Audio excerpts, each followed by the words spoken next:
আমি আইরিন আক্তার বিথি। আমার সাথে একটা হিন্দু ছেলের সম্পর্ক ছিল, আমি সেই বিষয়ে আপনাদের সাথে বলতে চাচ্ছি। আমি একটা ছোট ডায়াগনস্টিকে জব করতাম। তো রোজকারই আমার 9টা to 8টা ডিউটি ছিল। তো আমার বাজার থেকে আমার বাসা 10 মিনিটের রাস্তা। প্রতিদিনই আমি আমার কলিগদের সাথে রাস্তায় হেঁটে যাইতাম। তো যে কোনো একটা কারণবশত আমার একদিন কাগজপত্র ফটোকপি করা লাগে। সেই কাগজপত্র ফটোকপি করার জন্য আমি অন্তরে দোকানে যাই। দোকানে যাওয়ার পরে সে অতি ব্যস্ততা দেখায়, বলে যে আপু কাগজগুলা রেখে যান, আমি পরে আপনাকে ফটোকপি করে ফোন দিবে, আপনি নিয়ে যান, আপনার নাম্বারটা দিয়ে যান। তখন আমি আমার নাম্বারটা দিয়ে আসি। দিয়ে আসার পরে পরের দিন আবার যাই দুপুরবেলা যাওয়ার পরে জানতে পারি সে দুপুরে খেতে চলে গেছে। তো তার সাথে আমার কোনো দেখা হয় না। পরবর্তী বিকালে আইসা সে আমাকে ফোন দেয় যে আপু আপনার কাগজপত্রগুলো রেডি হয়ে গেছে। তো সেদিন আমি বিকেল 8টা বাজে ওর দোকান থেকে কাগজপত্রগুলো নিয়ে যাওয়ার পরে প্রতিদিনের মতো বাসায় চলে যাই। এরপর থেকেই কন্টিনিউ সে মাঝে মাঝে আমাকে ফোন দিত কথা বলার জন্য। তো বলতাম যে ভাইয়া আপনি আমাকে ফোন দিয়েন না, আমার বেবি আছে। কিন্তু সে আমাকে কন্টিনিউ ফোন দিত। ফোন দেওয়ার পরে বলতো যে আমাদের মধ্যে ফ্রেন্ডশিপটা থাকুক, বন্ধুত্বপূর্ণ সম্পর্ক থাকুক, সবসময় আমরা যাতে একজনের বিপদ আপদে থাকতে পারি। তো যে কোনো কারণবশত আমি ওই ডায়াগনস্টিকের জবটা ছেড়ে দেওয়ার পরে 3 মাস বাসায় ছিলাম। থাকাকালীন সে আমার সাথে ফোনে কথা বলার পরে সে আমাকে মুসলিম একটা ছেলে সে বলে সবসময় দাবি করতো, সবসময় নামাজ পড়তো নাকি। তো আমি তার সাথে বাসা থাকাকালীন বেশি একটা যোগাযোগ করতাম না। তো আমার পাশের বাসার এক ভাইয়ের সাথে মাধ্যমে সে আমাকে বাসার খবর নিত, বাসায় যোগাযোগ করতো যে আমি বাসায় আছি কিনা, কেন ফোন ধরি না। তো সে ভাই আমার কাছে যায় সবসময় করতো, তার সম্পর্কে কথা বলতো, কেন কথা বলি না না। এরকম ভাবেই চলতে থাকলো 3 মাস। চলার পরে একদিন সে বলতেছে আমার সাথে দেখা করতে চায়। শুক্রবারের দিন সে নামাজ পড়ে আয়সা আমার সাথে দেখা করছে। দেখা করার পরে আমি তাকে আমার যতভাবে তাকে বোঝানোর প্রয়োজন তাকে আমি বুঝাইছি যে ভাই আমি ডিভোর্সি, আমার একটা ছেলে আছে, আমি আপনার প্রস্তাবে রাজি না, আমি আপনার সাথে সম্পর্কটা করতে পারবো না। তখন সে আমাকে বলে যে তাহলে আমরা বন্ধুত্বপূর্ণ সম্পর্ক রাখি। তো সেই ক্ষেত্রে আমাদের মধ্যে বন্ধুত্বপূর্ণ সম্পর্কটা থাকে। তো মাঝে মাঝে সে আমাকে ফোন দিত, কথা হইতো, এভাবেই চলতে থাকে। তো আমি আবার আরেকটা ডায়াগনস্টিকে জব নেওয়ার পরে মনে করলেন যে আমার প্রতিদিনের ডিউটি ছিল 9টা to 1টা। যখন আমি ওইখানে জব করতাম, যদি কোনো কারণবশত তার ফোন না ধরতাম বা তার সাথে কথা না বলতাম, তখন সে আমাকে রাস্তাঘাটে আটকাইতো, মাঝে মাঝে আমার ক্লিনিকে চলে যেত। তো আমি বাধ্য হয়েই তার সাথে যোগাযোগটা রাখতে থাকি যাতে আমার কোনোভাবে মান সম্মানের হানি না হয়। এভাবে চলতে থাকলে সে একদিন বলে যে সে মুসলিম হয়েছে, আমাকে বিয়ের প্রস্তাব দেয়। কিন্তু আমি বলছি যে আপনি যে মুসলিম হয়েছেন তার কোনো সঠিক প্রমাণ নাই আপনার কাছে, যদি আপনি যথাযথ প্রমাণ নিয়ে আসতে পারেন তাহলে গিয়ে আমি বিষয়টা ভেবে দেখব। তখন সে আমাকে একটা কোর্টের এফিডেভিট এনে দেয় যে ধর্ম স্থানান্তর করার পরও আমি মনে করলেন যে বিষয়টা হাইড করে বিষয়টা এড়িয়ে যেতাম, তার এই বিষয়টা থেকে সবসময় এড়িয়ে যেতাম। এড়িয়ে যাওয়ার পরে সে একদিন আমাকে ফেসবুকে পোস্ট দেয়, আমার ছবি দিয়া একটা খারাপ মন্তব্য করা পোস্ট দেওয়ার কারণে আমি থানায় অভিযোগ করি। থানায় অভিযোগ করলে থানাতে তাকে ডেকে নেওয়ার পরে সে থানাতে সবার সামনে বলে আসছে যে কোনোদিন সে আমাকে আর আমার সাথে কোনো যোগাযোগ রাখবে না, আমাকে রাস্তাঘাটে আটকাবে না, আর আমার কোনোদিন কোনো পোস্ট দেবে না। তো এটা এখানেই শেষ হয়। শেষ হওয়ার পরে 1 মাস খুব ভালোই ছিল। 1 মাস সে আমার সাথে কোনো যাই ঝামেলা কিছুই করে নাই। 1 মাস পরে সে আবার কন্টিনিউ আমাকে ডিস্টার্ব করা শুরু করে দিলে আবার রাস্তাঘাটে আটকানো, ঝামেলা করা, আমার ফ্যামিলিতে সেরা ঝামেলা করা, আমার বাসার সামনে ঝামেলা করা, এগুলো চলতে থাকে। আমার বাবা একবার মনে করলেন যে এলাকার সবাইকে নিয়ে সেরা এটা বিষয়টা শেষ করে দিচ্ছে। সে বলছে আর কোনোদিনই করবে না। করার পরে আবার কিছুদিন স্থগিত, কেউ কোনো ঝামেলা নাই। গত 2023 সালে ডিসেম্বরের 14 তারিখ আমি আমার ডায়াগনস্টিক রোজকার ডিউটি করে 8টা বাজে বের হয়েছি। 8টা বাজে বের হয়ে রাস্তার মাঝে যখন আসছি তখন সে আমাকে টেনে হেসড়ে অটোতে তুলছে। অটোতে তুললে তখন সেখানে অনেক লোক জড়ো হয়ে যায়। লোকজন তখন তাকে করে সেরা মানে আমাকে বাড়ি আসার সুযোগ করে দেয়। আমি যখন বাড়ি আসছি তখন সে মনে করলেন যে আমার বাসায় আবার আমার বাসার সামনে এসে দাঁড়ায় থাকে, এখান থেকে আমাকে সে নিয়ে যায়। নিয়ে যাওয়ার পরে সে আমাকে 3 দিন একটা তার পরিচিত মুসলিম ভাইয়ের বাসায় রাখে। মুসলিম ভাইয়ের বাসায় রাখলে সেখানে আমাকে একটা এফিডেভিট দেয় যে এখানে যদি বিয়ের এফিডেভিট দেয় যে এখানে তুমি যদি সাইন করো তাহলে আমি তোমাকে নর্মালি যেভাবে থাকতাম বাবার বাড়িতে এইভাবে থাকতে দিব, কেউ কিছু জানবে না।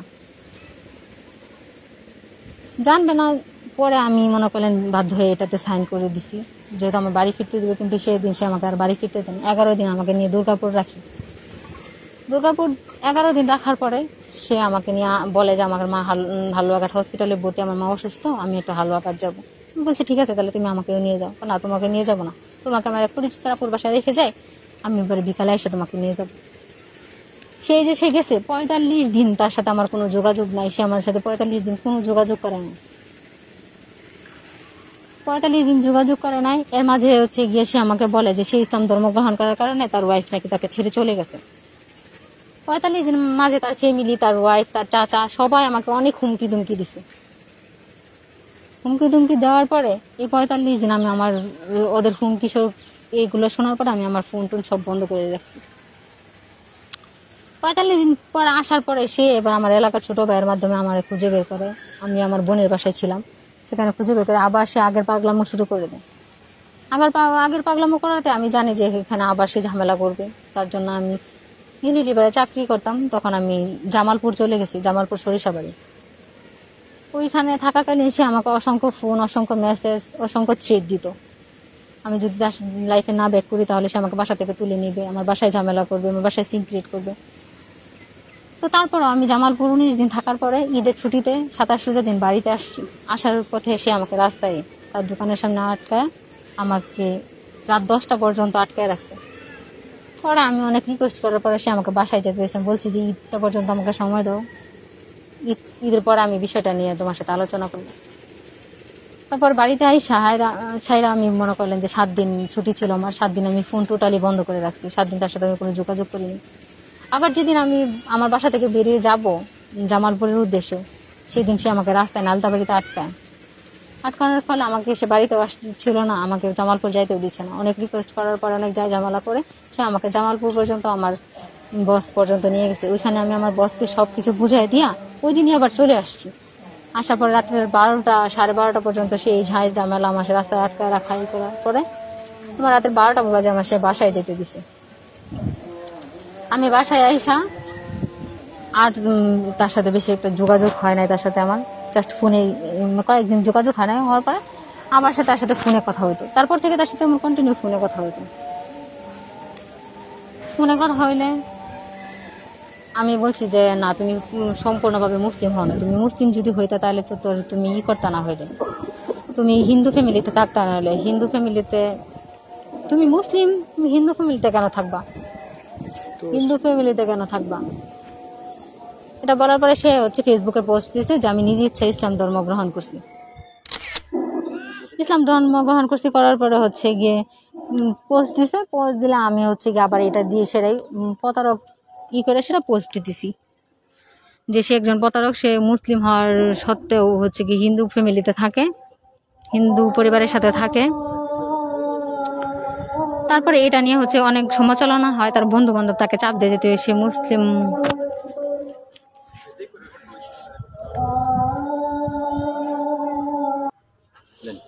রাত্রে 12টায় যখন বাসায় আসছি, আসার পরে হচ্ছে গিয়ে বাবা মার সাথে কথা বলার পরে বাবা মা বলছে আর চাকরি বাকরি করা লাগবে না, আর বাসা থেকে বেরোইতে হইব না। তো এভাবেই চলতে থাকে। তার সাথে হচ্ছে আমার ফোনে যোগাযোগ হতে থাকে।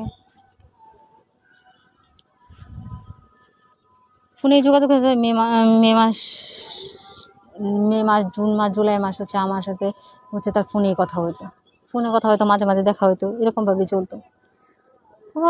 চলার পরে হচ্ছে গিয়ে আমি বাসায় রুম ভাড়া, মানে বাড়িতে তো যাইতে পারতাম না, রুম ভাড়া নিয়ে থাকতাম। থাকার পরে আমার সে একদিন ফোন দিয়ে বলতেছে যে আমি ইসলাম ধর্ম গ্রহণ করছি, তাই হচ্ছে আমার ফ্যামিলির উপর চাপ পড়তেছে, আমাকে এলাকায় থাকতে দিতেছে না। এই সে আমাকে ফোন দিয়ে বলতেছে আমার সাথে ইমিডিয়েটলি দেখা করো, আমার কিছু টাকার প্রয়োজন। এর আগেও আমি রিলেশন থাকাকালীন তার মায়ের অসুস্থ, ফ্যামিলি প্রবলেম, এই সেই এরকম করে আমি তাকে অনেকবার টাকা দিছি, 200-100 টাকা হয়তো ব্যাক করছে কিছু টাকা, কিন্তু আমার সম্পূর্ণ কোন টাকা না। আমি তাকে অনেক মানে বিপদে পড়লে সেও আমার কাছ থেকে সাহায্য নিয়ে আমার কাছে টাকা নিত। এরকম প্রায় আমি 1-1.5 লাখের মতো টাকা তাকে দিয়েছি। তো 6ই আগস্ট সে আমাকে বাসা থেকে বের করে নিয়ে বলতে তার সমস্যা, তার অনেক বিপদ, তাকে এলাকায় থাকতে দিতেছে না, সে বাড়িতে থাকতে দিতেছে না। পরে আমি তাকে 1500 টাকা দিয়ে আসছি যে এটা নিয়ে তুমি চলতে থাকো, এটা নিয়েই তুমি আপাতত থাকো। তো ওই দিনকে তো 4টা পর্যন্ত, 4টা থেকে 8টা পর্যন্ত সে আমাকে নিয়ে কথাবার্তা বলেছিল।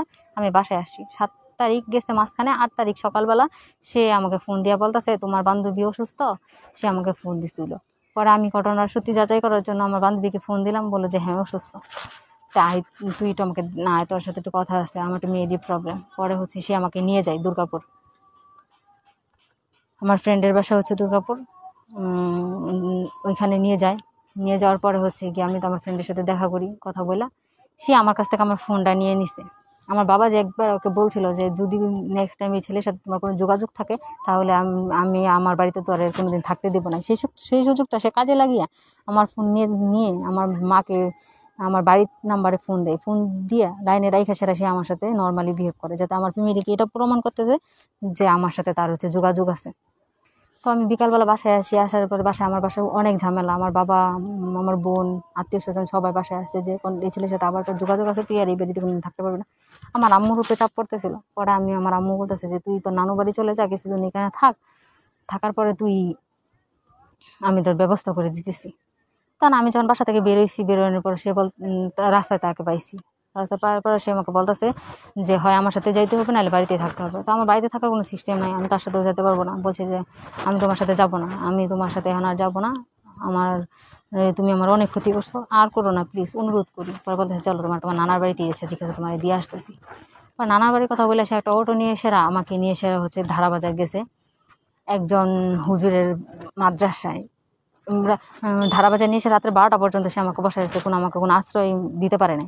পরে এক হুজুরের সাহায্যে সে তার হুজুরের মাদ্রাসায় আমাকে নিয়ে রাখার পরে হুজুর আমাকে রাতের বেলা ওইখানে থাকতে দেয়। থাকার পরে সকালবেলা হুজুর ওই প্রতারক তার ইসলাম ধর্ম গ্রহণটা নিয়ে তাকে একটু চাপ দেওয়ার পরে সে আমাকে উপরের তলায় ছিল, আমি নিচের তলায় ছিলাম, সেখান থেকে সে আমাকে ফোন দিয়ে বলতেছে আমার অনেক বিপদ, তুমি হচ্ছে বলবা যে তুমি হিন্দু থেকে মুসলমান হয়েছো, নয়তো সে আমাকে এখানে মেরে ফেলবে, আমাকে আটকে দেবে, আমাকে যাইতে দেবে না। তো আমি তাকে বাঁচানোর জন্য সেদিন সেই মিথ্যা কথাটা বলছিলাম যে হ্যাঁ আমি হিন্দু থেকে মুসলিম হয়েছি, আমার ফ্যামিলি হিন্দু। তো এই কথাটা শোনার পরে ওই হুজুর আমাকে ওই দিনকাও যাইতে দেয় ওর সাথে। যাওয়ার পরে সে আমাকে নিয়ে ঢাকা নারায়ণগঞ্জ চলে যায়। নারায়ণগঞ্জ নিয়ে সে আমাকে ওইখানে 1 মাস রাখে। আমি ওখানে গার্মেন্টস করি, চাকরি নেই। চাকরি নেওয়ার পর আমি 1 মাস ডিউটি করি। পরে 1 মাস ভালোই ছিল, কোনো প্রবলেম ছিল না আমাদের মাঝে। বলে গত 7 তারিখে আমি হচ্ছে গিয়া সারা রাত্রে নাইট করে আসছি। সকালবেলা আমি বেতন পাইছি 14,000 টাকা। 14,000 টাকা বেতন পাইছি। পাওয়ার পরে মনে করলেন যে আমি ওকে বলছি যে তুমি রুম ভাড়াটা, আমার তো ডিউটি আছে, তুমি রুম ভাড়াটা, দোকান বিলটা দিয়ে দিও, আর তোমার ছেলে নাকি পরীক্ষা, ওইখানে তুমি হচ্ছে গিয়া 1,000 টাকা 2,000 টাকা দিয়ে দিও। এটা বলে দিয়ে আসছি।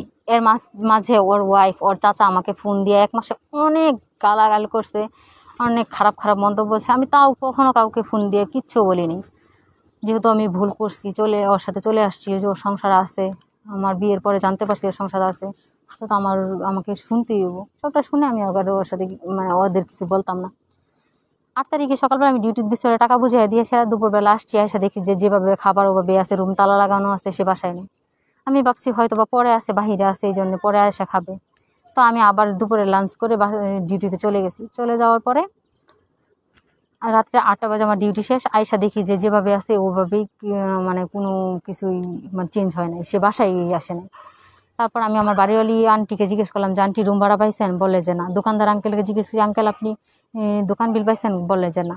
পরে ভাইয়া আমার মাথায় হঠাৎ মানে মানে আসছে, খেয়াল আসছে যে আমার ব্যাগে তো আমার গলার চেইন আর নুপুরটা আছে, দেখি তো আছে কিনা। আমার নাকফুলটা ভেঙে গেছিলো, ওইটাও এখানে রাখছিলাম, অবশ্য নাকফুলটা তার দেওয়া। পরে যাই দেখি যে আমার গলার চেইন আর হচ্ছে নুপুরটা নাই। তখন আমি মানে কার মাধ্যমে যোগাযোগ করবো, তার ফ্যামিলিতে ফোন দিছি। তার ফ্যামিলিতে ফোন দেওয়ার পরে তার ওয়াইফ আমাকে যা নয় তার বকাবকি করছে, তার চাচা আমাকে যায় নয় তার বকাবকি করছে। করার পরে আমি তার কোনো খোঁজ খবর পাইনি। পরে আমার যে এলাকার ছোটো ভাই আছে ওর মাধ্যমে অনেক রিকোয়েস্ট করার পরে, সেও বলতে চায় নাই, তারপরে অনেক রিকোয়েস্ট করার পরে সে বললো যে হ্যাঁ সে নাকি ময়মনসিংহ চলে আসছে। পরে বললাম যে এরকম এরকম ঘটনা, সে তো আমার গয়নাগাড়ি টাকা টোকা নিয়ে গেছে, আমি সেটা বলতে পারি না। তারপরে আসছে, আমি তো পরে কান্নাকাটি করছি। করার পরে সে আমাকে বাড়িতে এসে মেসেজ দিয়ে বললে এমনটা তো হওয়ারই ছিল। আমি বললাম যে একবার তুমি আমাকে বলতা যে তুমি কেন আমি চলে যাবো, আমি তো তুমি জোর করতাম না হলে। এটা তো হওয়ারই কথা ছিল, আমি আমার আগের বউয়ের সাথে রাগ করে সেটা তোমার কাছে চলে গেছিলাম। তারপর আমি হুজুরের মাধ্যমে মানে বিচার দিলাম ওর নামে, ওর বিরুদ্ধে। তো হুজুর বলতেছে যে দেখতেছে, ওনারা সমাধান করতেছে, ওনারা বন্ধু বান্ধবের কাছে বিচার দিলাম, কিন্তু কেউ আমাকে সঠিক কোনো আশ্বাস দেয় নাই। সবাই আমাকে বলতেছে দেখতেছি, এরকমভাবেই চলতেছে। চলার পরে আর আমি মানে কারো কাছ থেকে কোনোভাবে সাহায্য পাই না। হ্যাঁ, সে যখন হচ্ছে গিয়ে প্রতারকের পোস্ট আমি তাকে দিছিলাম, তখন সে এটা নিয়ে সেটা আমাকে অনেক মারধর করছে। হ্যাঁ, ফেসবুকে ওর আইডিতে দিয়েছিলাম। হ্যাঁ, ওর নামে উল্লেখ করে। হ্যাঁ, হ্যাঁ আমাকে অনেক মারধর করছে। এর মাঝে হচ্ছে ওর বন্ধু তো মারছে এই পোস্টটা দেওয়ার কারণে, পরে বাধ্য হয়েছে আমি পোস্টটা ডিলিট করে দেওয়ার জন্য। এরপরে হচ্ছে ওর বন্ধু বান্ধবকে গিয়ে জিজ্ঞেস করছে যে তুই যে মুসলিম হয়েছিস তাহলে তুই হিন্দু ফ্যামিলিতে কি করে আসছিস। এটার জন্য ভাইয়া রাতের 12টা বাজে আমার সাথে দেখা করে, ওই দিনও সে আমাকে মারছে। মানে আপনার উপর মোটামুটি অত্যাচার করা হয়েছে? হ্যাঁ। আচ্ছা, সে আপনার কাছে যে টাকাটা নিছে, এছাড়াও কি আরো আগে মানে টাকা? হ্যাঁ, আগে তো ভাইয়া ওর মার একবার অসুখ ছিল, ওর মা একবার হসপিটাল ভর্তি ছিল, এরকম করে আমার 500, 1000, 2000 এরকম করে ভাই আমি অনেকবার ওকে টাকা দিচ্ছি। মানে নানা বাহানা দিয়ে আমার কাছে টাকা নিত আমার কাছ থেকে। আর মূলত তার 3 মাস কোনো দোকানপাট কোনো ব্যবসা ছিল না, ওই 3 মাস আমি কন্টিনিউ তাকে টাকা দিতাম। মানে আপনার তখন আমি একটা চাকরি করতাম। তার বিরুদ্ধে কোনো আইনি ব্যবস্থা নেওয়া হয়েছিল? না, আমি তার বিরুদ্ধে কোনো আইনি ব্যবস্থা নিইনি। থানায় কোনো অভিযোগ করা হয়েছিল কোনো সময়? একবার থানায় অভিযোগ করছি, আমার নামে সে খারাপ একটা পোস্ট দিছিল, আমি তাকে বিয়ে করি না এইসব নিয়ে সেটা খারাপ একটা পোস্ট দিছিল, যার কারণে আমি থানায় অভিযোগ করতে বাধ্য হয়েছিলাম। থানায় অভিযোগ করার পরে ঘটনা কি হয়েছিল আর কি? থানার ঘটনা করার পরে সে আমাকে 1 মাস আমার সাথে সে যোগাযোগ করে নাই। করার পরে 1 মাস হালুয়াঘাটে বাইরে ছিল, হালুয়াঘাট থেকে আসার পরে সে আবার কন্টিনিউ আমাকে রাস্তাঘাটে আটকাইতো, মারধর করতো, করতো। পরে আমি তাকে বলছি যে আপনি তো যথাযথ কোনো প্রমাণ নাই মুসলিম হওয়ার। পরে সে আমাকে ওই এফিডেভিটটা ইস্যু করে। যখন আপনি বিচার মানে থানায় অভিযোগ করা হয়েছিল তখন কি আইনানুগ ব্যবস্থা কি নেওয়া হয়েছিল? তাকে হচ্ছে তার চাচা হচ্ছে ছাড়াই নিয়ে আসছিল, আর হচ্ছে স্ট্যাম্পের উপরে সাইন করে আসছিল, মেয়েকে আর কোনোদিন ডিস্টার্ব করবে না, আমাকে কোনোদিন ডিস্টার্ব করবে না। হ্যাঁ, তার ওয়াইফ আর হচ্ছে তার চাচা স্টেটমেন্ট দিয়ে আসছিল যে আর কোনোদিন সে অভিযোগ করবে না।